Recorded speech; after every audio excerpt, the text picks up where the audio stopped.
Yes, there we go. So we can get started. So welcome everybody. This is the next iteration of the IITE seminar series, and it is my great pleasure to welcome Mathew Leibold, University of Florida here, who's going to give the talk today. As usual, please, unless you're Mathew, turn off your microphones for the duration. But as Mathew asked, you may leave on your cameras to help him to be more like an audience, if possible, in your place. But without further ado, Mathew, please, the floor is yours. Okay. Well, let me do this. And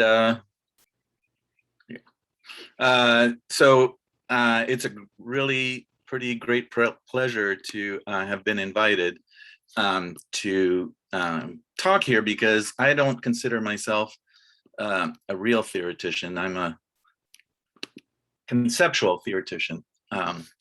And so, you'll see what I mean when I describe what I'm talking about. Mathew, I think you don't show the full screen mode. You show your kind of overview thing. With okay. Yeah. Yes. Swap displays. How's that? Perfect. Yeah, except I wanted the display on the other one, but okay.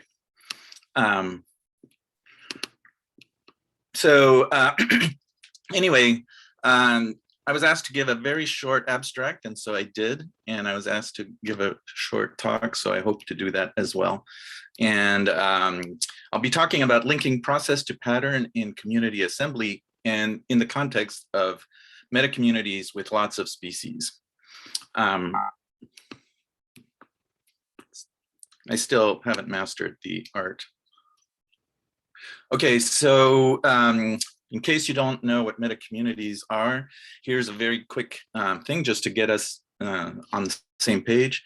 If you're a normal ecologist, especially if you're a field ecologist, you're probably used to thinking about ecology at the local scale. So I work in aquatic systems, and when I think about doing field work, I think of going to a pond or a lake and sampling it. Here's a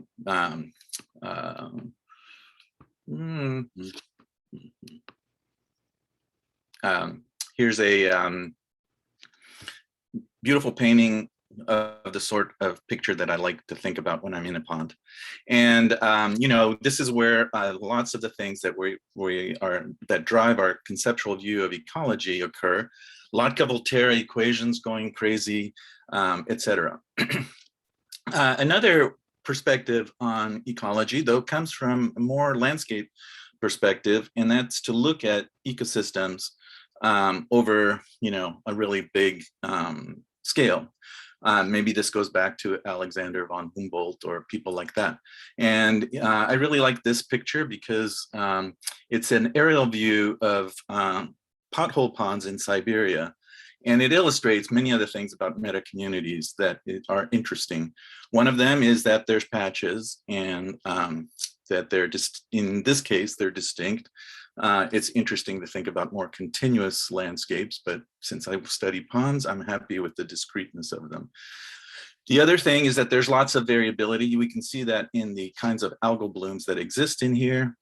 Some of the ponds are clear and they show up as dark. Some of them are turbid with different color algae, etc. Another thing to notice is that there's a lot more variability between ponds than within ponds. This pond over here sort of has some visible heterogeneity within it, but it's substantially less than what you see among the ponds. Another thing to notice is that there's some sort of spatial structure, maybe, in these ponds, with the ponds to the lower right being more likely to be clear and the ponds to the upper left to be more likely to be turbid. Is this because there's an environmental gradient, or is this because there's some sort of spatial contagion to the processes that drive this? So that's kind of the spectrum of questions that comes from taking a regional point of view. The other thing that makes it a meta-community is the idea that there could be feedback, so that some of the things that occur at the large scale influence what you're seeing at the small scale. And of course, the cumulative behavior of the local scale is what drives the regional patterns. And so there's this feedback between the two. one of the main drivers of that would be dispersal and its effects on spatial patterning. So what I'm interested in is trying to figure out how we can get better insights into metacommunity variability in realistically diverse metacommunities. So I'm trying to get away from thinking about metacommunities on 96 well plates and that sort of thing with 5 species or something like that, but actually thinking about them, you know, with entire biotas. And for me, what's really cool is that there's novel modeling, process-based modeling, and looking at some of the talks that have been presented here already, you know, quite a few of them are relevant in this respect. Two of the things that are really important in these, you know, that I think are desirable is to have spatially explicit landscapes so that we can talk about things like spatial patterning and that separate environmental, spatial interactions and stochastic effects. What's really cool about that is that there's also statistical methods coming from the other side that allow us to look at metacommunity data with these same broad parameters. So I'm especially interested, I have been especially interested in joint species distribution models, JSDMs, but there's other methods that are also possibilities. And all of this is very dynamic. Both the modeling and the analytical methods are in a real, you know, growth phase. And that's really exciting. And, you know, for me, having come from, started in community ecology in the late 1970s, when people claimed it was dead, to, you know, the current stage where it's just such a dynamic conceptual landscape is really very, very exciting. So what I want to ask here is, can we link this modeling approach with these statistical methods? And for me, the appeal is that I really want to be able to do the empirical side of the science in this regard. So as a starting point, I'm going to talk about this project that we did in a working group at IDIV, where we used a kind of toy model, process-based model, and tried to see what it would say about the results that you get using JSDMs. So here's the cast of characters on the right-hand side. And basically what we did was we had a simulation-based model that was kind of a patch dynamic, Gilpin-Hunsky kind of like model. And we ran this model with different parameters and with a priori kind of expectations about what they might do to JSDMs. And we asked, you know, do the variation components make sense? And do the parameter estimators make sense? And what's really cool about the JSDMs is that they give you a model that's species specific. So you get, you know, you're not measuring an overall metric of the community. You're getting a dissection of that overall metric on a species by species basis. So some species, you know, will be more sensitive to the environments. Other species may show a stronger spatial pattern and that sort of thing. And the other thing that we were able to do was to modify existing JSDMs to do the same thing with sites. So some sites might be occupied by species that are really good at tracking the local environmental conditions, and other sites may not. And bottom line on all of this is that when you run the JSDM, you get huge amounts of information that somehow should be related to the model parameters that we put in. And we asked, is that true? So joint species distribution models, just in case you're unfamiliar with them, are, you know, complex data analytical models. They use latent variables, and they're solved in various interesting ways, and there's different items on the menu. We used one called HMSC that was developed by the group in Helsinki. And this figure here shows kind of how they work. And the idea is that we're trying to explain the occurrence matrix, which is which species are found at which sites. It's also possible to take abundances into account. And we are interested in doing that in relation to linear predictors. These linear predictors fall into 4 categories, which broadly are the ones that we think drive community assembly. One of them is the local environmental conditions. One of them is the spatial temporal context. Here, it's just going to be spatial. And so it would be the actual landscape of sites, the spatially explicit landscape. One of them is just things we can't, that seem random to us. The one additional one that's really interesting is what's called species niches here. And this refers to covariation among the species that is unrelated to these, to either the environment or the spatial context. And so what's attractive about that is that, at least in theory, it could be driven by species interactions. In practice, of course, it could be also affected by unmeasured environmental variables, blah, blah, blah. But at least the idea is that it's getting us somewhere in the vicinity of what we want.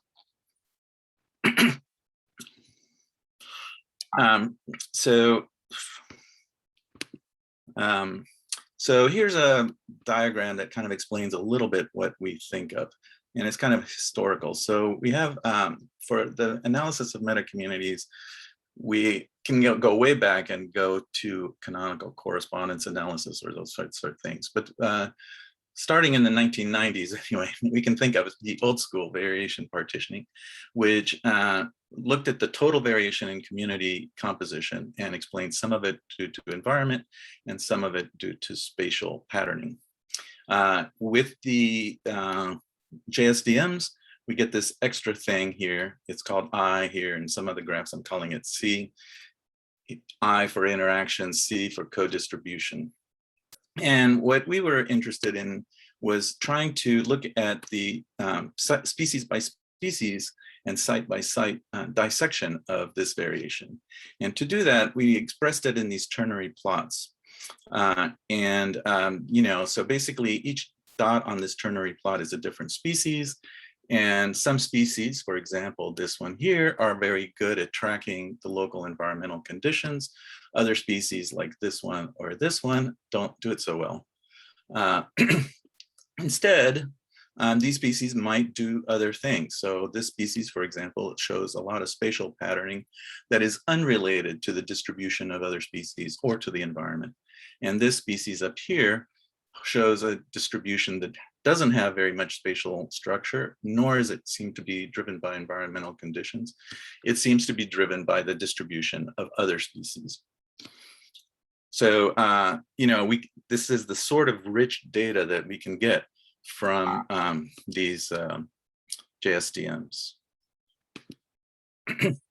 So we ran different scenarios, and here's what they sort of look like. I should point out that we can do the same thing for each site. So in this case, each dot would represent a different site, like a different pond, for example. And some ponds are occupied by species that seem to be highly suited to the local environmental conditions of that pond. They would fall in this corner over here. Some ponds are occupied by species that don't track the environment, but maybe are found in nearby ponds that are environmentally distinct. And some ponds are occupied by combinations of species that are mostly affected by each other's presence and absence.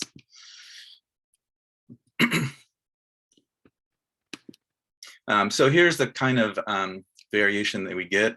This shows just two sets of simulations. In one case, we had broad environmental niches. This means that the species are very insensitive to the environmental gradient that we modeled. And as you can see, they don't tend to track the environment. Totally makes sense.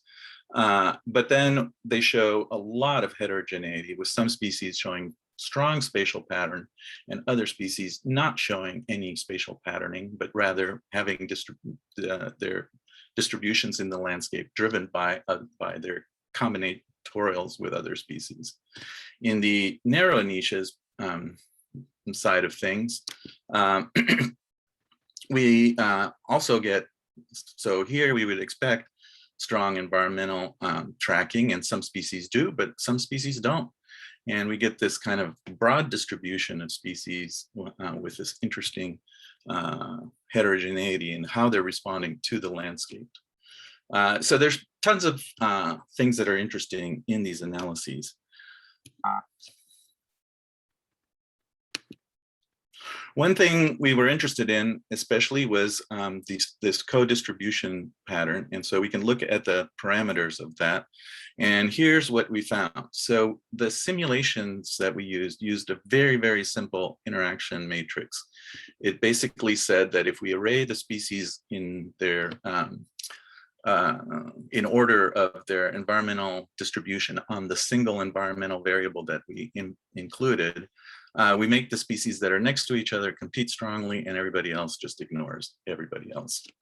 And so it's a very simple interaction matrix.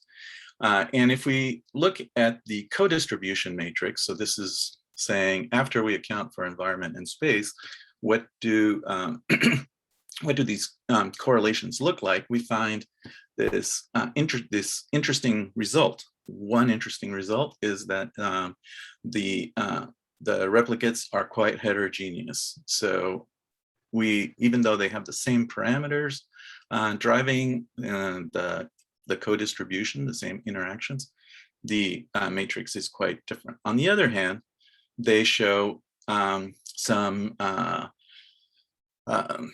component patterns that are interesting. So one of them is that on average, they have pretty similar strengths of magnitudes of co-distribution. Another one is that they sort of have this checkerboard pattern. Sort of makes sense since they have this, you know, kind of alternating competition effects. And anyway, it's kind of interesting to meditate on what this means if we were to try to go in reverse and have data from a meta community and try to say something about the simulation, about the parameters driving it. So thinking about this, to me, the big problem is indirect effects. And that's why we see this very different, even fundamentally different form of the interaction pattern. And I think indirect effects are the biggest single challenge to community ecology that there is. So indirect effects are dissect the way net interactions between pairs of species work, and they point out that that you can have big components that are due to indirect chains and interaction modification. So I'm not going to talk about interaction modifications, only indirect chains, because that's bad enough. The idea here is kind of like this. So here's an example of a really cool chain of indirect effects that show how fish in a pond can influence the population dynamics of the terrestrial plants next to the pond. And the reason they do is that the fish eat the larval dragonfly, and that affects the abundance of adult dragonflies in the area, which affects the pollinators, which affects the plants. I'm sure if, well, I don't know if maybe someone with enough imagination could find some way to go from terrestrial plants to the fish. That would be cool. And so in theory, we can study indirect effects and net effects, but that's not so easy because there's just so many of them. And so here, for example, is a picture of the interaction web of the intertidal in Chile. It's an entangled bank. You know, good luck trying to, as an empiricist, trying to do very much to figure out what the net effects are in a landscape of a meta community like this. There is one solution that was proposed early on to the figuring out what net effects might look like and how they might affect patterns of species abundances. And that was proposed by Lawler. There was also a paper by Levine. And the idea was that if you had a matrix of direct effects, one could derive something that kind of looks like net effects by taking the inverse of that matrix. And that's because you would get the partial of the carrying capacity of one species on the steady state abundance of the other species. Lawler illustrated that in this example here with these birds from MacArthur's study. And what he concluded, using assumptions that I don't even want to go into, is that the purely competitive direct effects could translate into indirect mutualisms, especially between these two species. And that's because these two species overlap quite a bit with a third species, which might compete with both of them. And so in this case, they are net mutualist because they both suppress a common strong competitor. So it's kind of an enemy of my enemy is my friend sort of thing. That was really cool. However, Bill Schaefer pointed out shortly afterwards that this isn't going to be as simple as it seems. And that's because the net interactions depend on the identity of the other species present. Sure enough, that's what Lawler showed. But the inverse matrix approach only works if all those species continue to be present. As soon as one species goes extinct or another species invades the community, then we cannot use the inverse matrix approach to calculate net effects, and therefore we have no idea. So that's the challenge, is these indirect effects and their effects on net effects, net correlations in a meta community. So taking that into account, what can we hope to get from these JSDMs? So it seems like what we found was that there's some things we get. There's quite a bit of pattern. Once we include this covariation component, we can explain quite a bit more pattern than we used to be able to explain. Typically in our simulations and even in some data, we get an extra 20 to 40% of variation explained, which brings us up to respectable numbers by physics and standards and whatnot. Another thing is that we have this internal structure which provides information-rich results that we think are in some fashion related to the processes that drive them. And we can mine this information both from the point of view of the species and from the point of view of the sites. However, the parameters that we get here are actually unclear, and there's similar problems, not just to the co-distribution, but even to the environmental and presumably to the spatial distributions that we get. And so what I started thinking about was, well, let's not try to get everything. Let's not look for the silver bullet. Can we get more by asking for less? And I was inspired to do this by the work that I'm going to talk about next, but this is just to remind me to give credit to these two guys who I'm working with currently to try to do this, Mathew Leibold and Guy Boonen. Stuff. And I was inspired by this paper in 2018. I'm not at all one of the et als, but I thought this paper was really important. And what they did in this paper is to say, well, look, we have really complicated sets of processes that drive community assembly in a local spot from a regional biota. These things have structural components that are, intriguing, and people have generated hypotheses about them. We can kind of boil these things down to complex dynamical models here using a generalized Locke-Volterra framework. And if we can specify all of this, we could try to solve for properties of the resulting community that would be expected to develop as community assembly occurs. This, of course, is just sort of prohibitive. for an empiricist, because there's no way an empiricist would ever be able to feel very good about their estimates of these parameters in detail. And the indirect effects tells us that the details matter. Instead, they propose that one could use a statistical approach through this disordered limit thing, where instead of having to specify each of the parameters, we specify means and variances and such. And they found that this worked quite well, and that, et cetera. What I'm asking is, let's put this question in a meta-community context. And let's say, instead of trying to predict these parameters, let's see if we can say something about the JSDM parameters. So, so now this is the ongoing work that we're doing. I'm going to talk about it a little bit. Everything I say is preliminary and tentative. This is, just how this is kind of work in progress, but I think it's really exciting for an empirically oriented conceptual theorist. So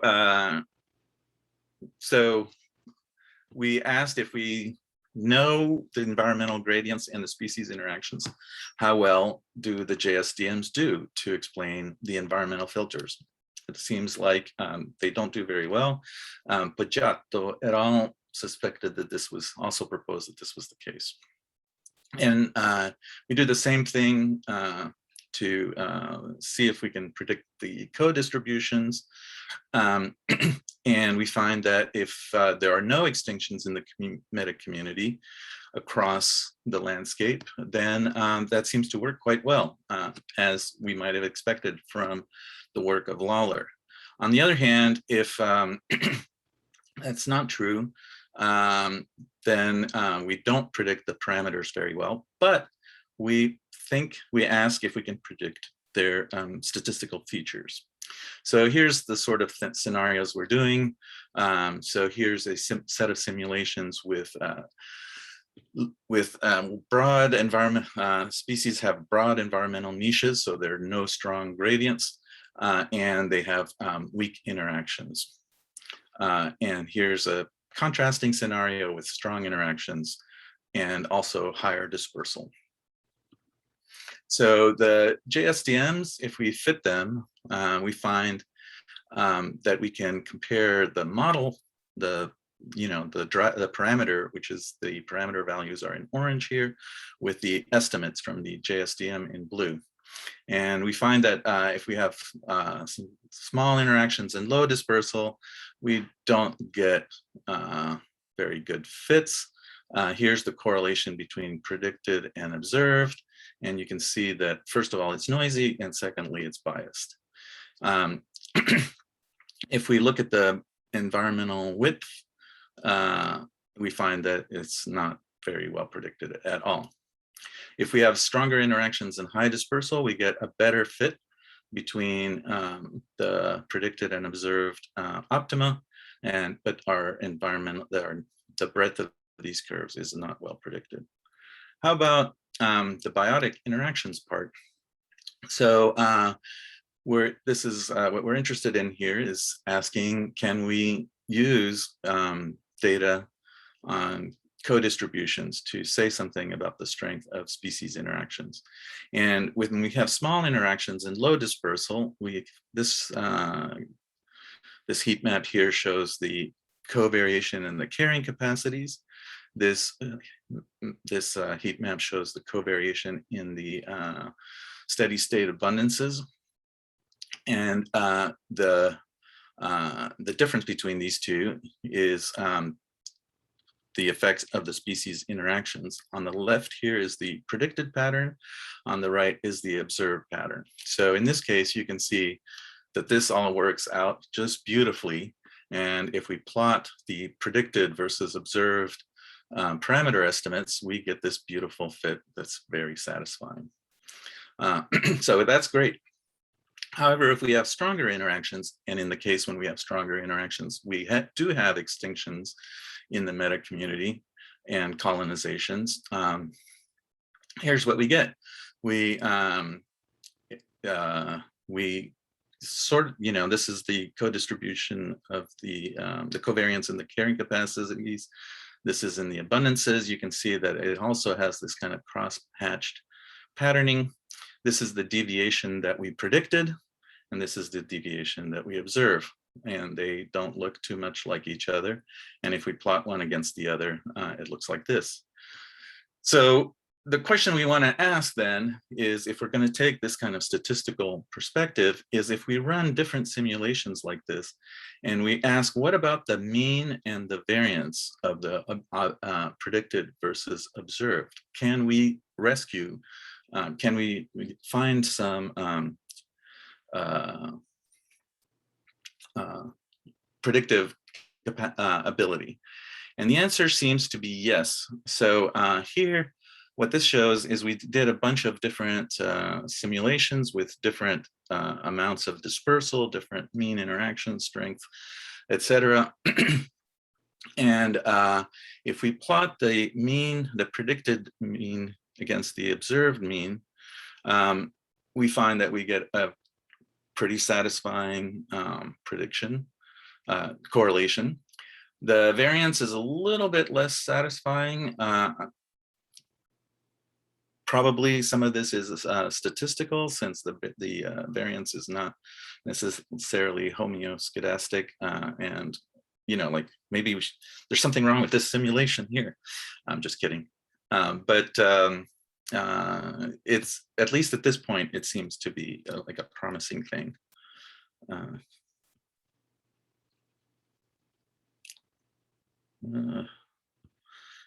Still technologically handicapped. So where is this taking us? For me, it's taking us in a sort of a direction that's unavoidable. First of all, if we're going to do meta-community ecology with realistically diverse biotas, we cannot go the bottom-up route. We have to find some way to deal with hundreds or thousands or tens of thousands, maybe more, species in our species pool. And so that means that, I think that means that we have to look at statistical distribution of species rather than individual individual parameter values. And I think this is really important, because I think taking this kind of view, if we can develop it more fully, will change the way we think about the relationships between community and ecosystem structure, and hopefully change the way we think about broader approaches to applied questions. So for example, I'm imagining thinking about invasive species biology as asking, when we have invasive species, how do they alter the statistical distribution of interaction strengths or of carrying capacities or whatnot? And if we're going to develop generalized conservation strategy, I think then this kind of statistical approach is the way to go. And so I think that's it. And I'm happy to look at people's faces and answer any questions. Thank you so much, Matthew. So if you have any questions, just raise your hand. But before that, there was actually a question immediately by Juan Andres. If you want to read it out, I don't know if you have a mic, then please do so. Otherwise, I will read it for you. Yeah, sure. Thanks. So I read that there's a little bit of disagreement on what the residual correlations mean within this HMSE or this joint species distribution modeling in terms of species interactions. So some of the argument is that in the observed data, there's already the realization that there's already some biotic processes going on. So they claim that even if you get the proper environment and the traits that are mediating these responses by species, and you account for whatever is not explained by environment and traits by phylogeny, still that residual correlation is at best a sub-estimation of what the possible actual interactions in the data. So yeah, I think you're very correct. And I think this is becoming more generally understood. The way I think of it is, you know, these residual, what we're talking about here is the co-distribution, residual code, the C component in the graphs that I had. And, you know, it's a mystery, right? The other ones, we have something to attach to them. And then this one, we're just saying it's not random, so we don't want to put it in the stochastic part. It has some kind of structure, but it could be driven by anything. It could be driven, I mean, it's like we really want it to be about interactions because we don't know of any other way to get at interactions. But it could be about poorly specified environmental things. It could be about poorly specified spatial structure. You know, we do more in eigenvector maps. Well, okay, that's fine, but you know, maybe some of these species are seeing the world through some other spatial process. Yeah. So and even scale, right? Even the grain of your, you know, of your pixel in your landscape, the size of it, you know? Yeah, that's correct. And so, yeah, I mean, that for an empiricist, that's the problem. Here, I'm just pretending, you know, in the ideal world, 96 well plates. Yeah, but that's a really good point to make. But you know, I think it's still very early days for these statistical methods, and I know that, well, I know for a fact that there are people working to solve these problems and get better parameter estimates. You know, find some way. So thank you. Thank you so much. Are there other questions in the meantime? If you do, please raise your hand in the chat.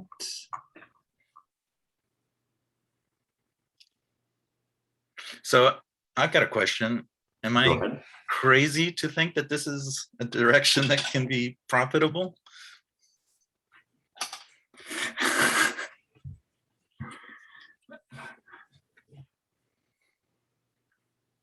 Nobody's answering. That's not good. I mean, the answer is no, but we looked at this joint species distribution statistical models a bit, also for the kind of model you're talking about, and we found it confusing. I don't remember anything specific anymore, but I think we agree with you that it's a bit confusing. Yeah, my experience is that the pattern people are confused about the theory, about the process theory, and the process theory people are confused about the. Yeah, maybe there's something like this going on. So, you know, I'm hoping that by being equally confused on both sides, I can serve as a conduit. So I think the real question is whether the real biological insight survive or not this transition to the statistical distribution. This is where I am not sure. So it is not the two kinds of theory, but my general experience that many people who know very, very much about all of the species and ecology is very naive when trying to talk about big system and vice versa. And this but I mean, the same thing can, you know, that side can say the same thing about the process models, and they do. Yes. Okay. So, yeah, I mean, the other thing to point out is that the statistical models, you know, while we may not know what those parameters, how to interpret those parameters and how to understand the variation that they explain, we may not know how to do it. That is real variation, and that is quantifiable patterning in these communities. And so in the same way that, you know, we calculate a Simpson or Shannon index of diversity, these things are the same. You know, they are measurable things, and we estimate coexistence by, you know, predicting Shannon Wiener or something. Well, this is the same spirit. Robin had something to say.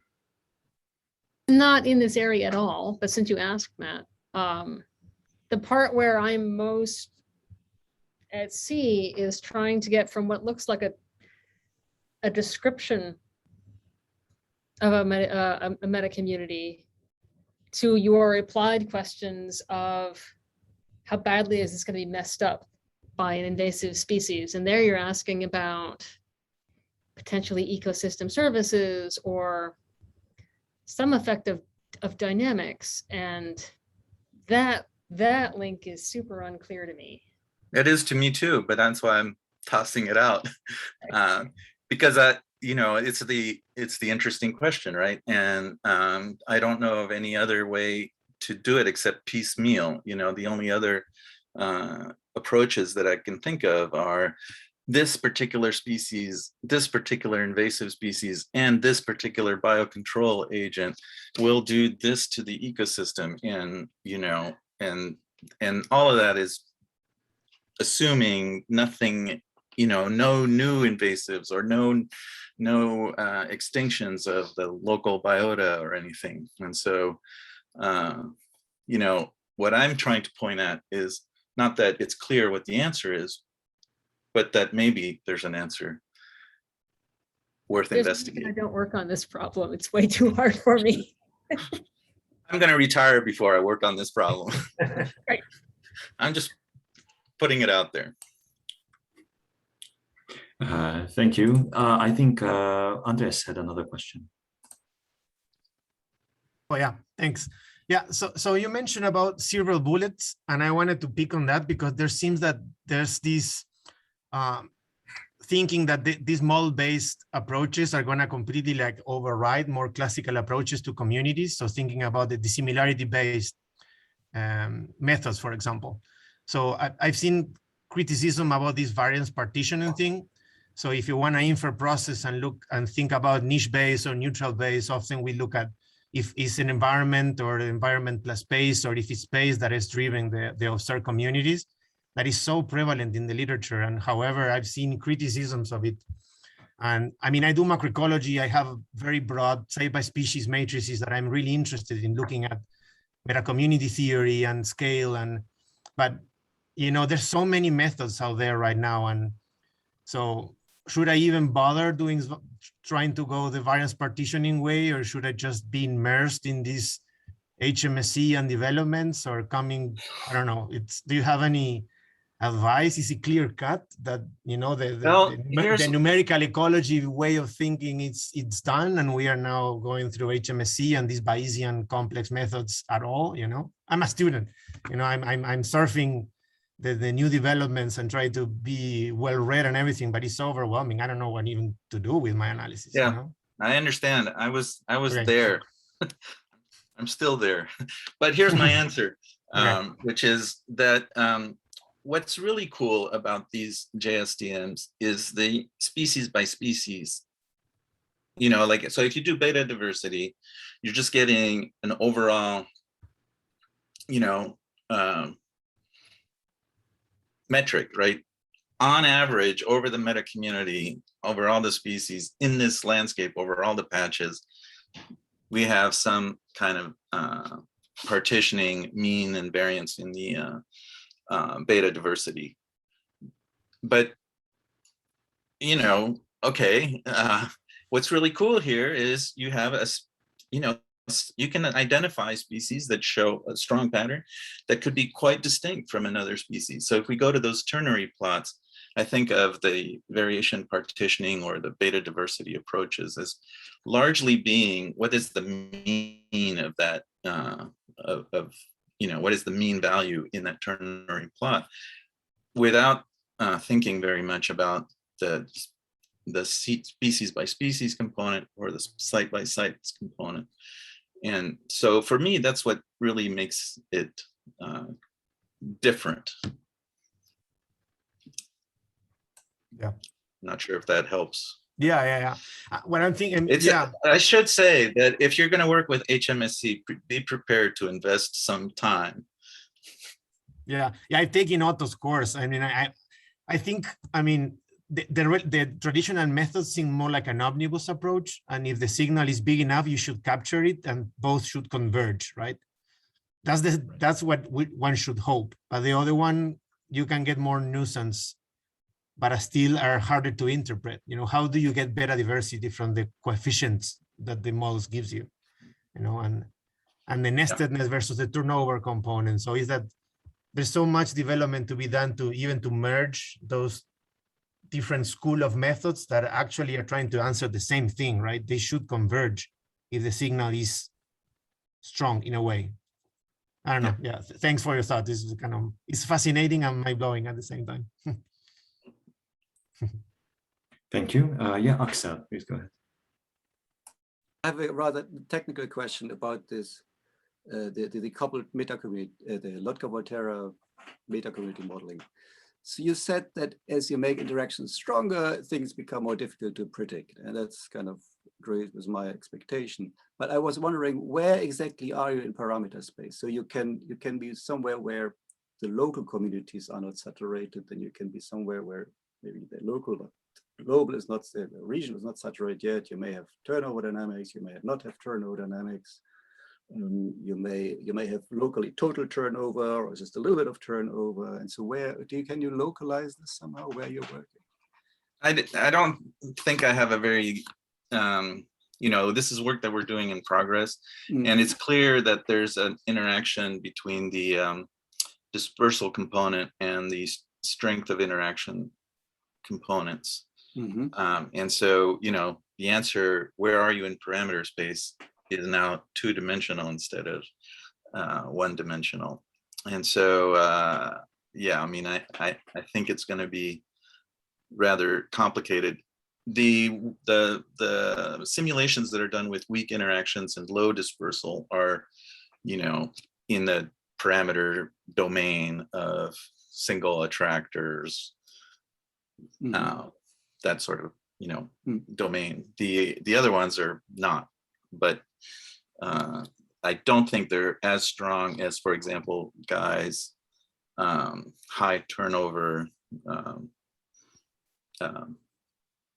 you know, regime. All right, thank you. Thanks. Yes, are there other questions? There are some comments here. Kaio says, actually, there's a thesis discussing how HMSC results relate to beta diversity. It's not published yet, but it's a good start to understand.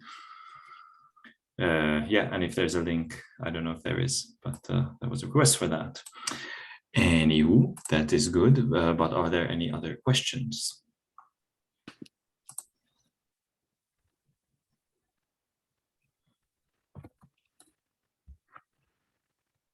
Yes, Chris, please go ahead. Yeah, hi. I was wondering a little bit how well you think that this type of approach might well stand up when the underlying process model that you've got is quite radically different to the types of models you're trying to fit. So in this process model, you've got your nice bit of competition, you've got your nice bit of dispersal, and so on. But then if you were to sort of really think about how these systems are operating, there's going to be all sorts of more complicated things going on there, like your interaction modifications, as you talked about, and all sorts. Has there been much yet moving into building those things in, and would that sink the ship? Or is it, I mean, obviously the first stage is stick with things that line up nicely, but where might it be heading? Yeah, with Mathew and Guy and a couple of other people, we're sort of asking a little bit about that. You know, like, what is it, if we kind of work our way through the math, what is it that these JSDMs are likely picking up?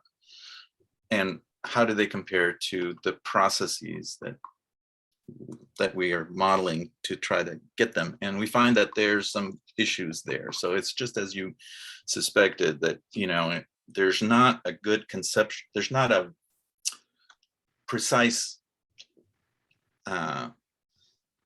connection between the parameters that you think are driving these patterns and the parameters that you would, you know, that you use, for example, in simulations to drive them. Of course, in nature, what, you know, they are doing whatever they're doing, you know, I mean, all these organisms are running around trying to do a quasi-adaptive behaviors, and or sometimes successfully, sometimes less so. These species are evolving as they occur in the landscape, so that their traits in one part of the landscape are not necessarily consistent with trait values in another part of the landscape. It's crazy. That's what makes it so wonderful.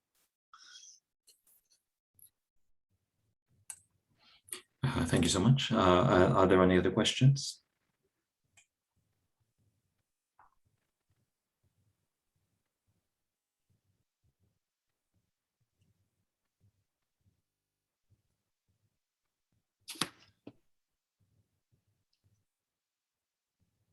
While people are thinking, I actually have questions just about the timescales of the processes, and in particular, so in the simulation model, do you just go to steady state and then do everything there? Yeah, that's what we, I mean, I wouldn't say that we did it at steady state, but we waited long enough to get close to steady. Oh, okay, yeah. Close enough to close. Yeah. Mm-hmm. Yeah, thanks. That makes sense. Yeah, in the meantime, if you have any questions, please go ahead.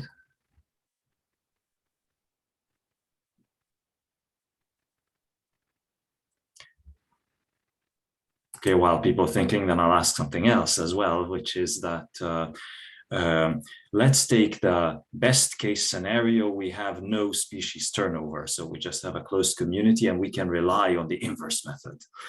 So the inverse method is amazing in principle. In practice, it is hideously sensitive to small errors in the matrix, or can be. And well, Axel will be the one who will be defending that point of view, that actually these communities like to be very near the boundary of structural stability, such that very small perturbations can actually cause large problems there. I'm wondering if the statistical method has some similar issues, or actually, because it's statistical, it's actually way more robust than some of these inverse methods. Yeah, well, so what got me thinking about this whole issue was that result on the co-distribution, lack of stability in the estimates. I looked at it and I was like, well, this sucks. In theory, these should be quite similar, and they just aren't. And I took a course in ecology from Bill Schaefer in 1980, and he wrote that paper. And so I already knew that this was an issue. So, but it's also, you take the inverse of a matrix, and yes, there's a smooth, relationship between the inverse and the, in the inverting function, but it's quite steep. And so just a little bit of error in the parameter estimates mean that you could get a very different inverse matrix. And I think that's what, so there's two things. One of them is just, how sensitive is the inverting of a matrix, and the other one is how sensitive is it to the sort of compositional change that might occur, for example, with Axel's, hypothesis, or whatever we want to call it. Yeah. So yeah, even in the best of all possible worlds, it's still challenging. Yes, it sure is. Thanks so much. We're guaranteed a job for the next yes, several generations. Let me just add that the same what happens locally with the inverse becoming a problem eventually also happens at the metacommunity scale. And then, of course, predicting, yes, and we claim that this is actually where nature is. Nature is there where this happens locally and at metacommunity scale. And then, of course, you have a problem predicting things. Now there we are kindred spirits. I agree completely. Okay, all right.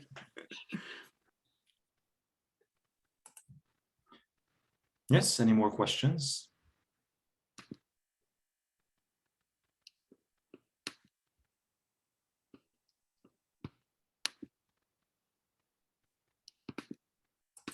Well, if there are no more questions, then thank you so much again, Matthew, for the talk. Well, thanks so much for inviting me. It was really enjoyable to prepare this talk and try to our pleasure. organize my thoughts in a cogent way. So thank you for that. And thank you everybody else also for coming and being with us. We shall continue 2 weeks from now on. I'm not sure who our speaker is, but maybe Geza and or Chris or Axel do know. But in any event, please be ready for more announcements. In 2 weeks, we have our next seminar. And until then, have a good rest of your day/night, depending on what time zone you are in. And we shall see you in 2 weeks. Bye, everyone.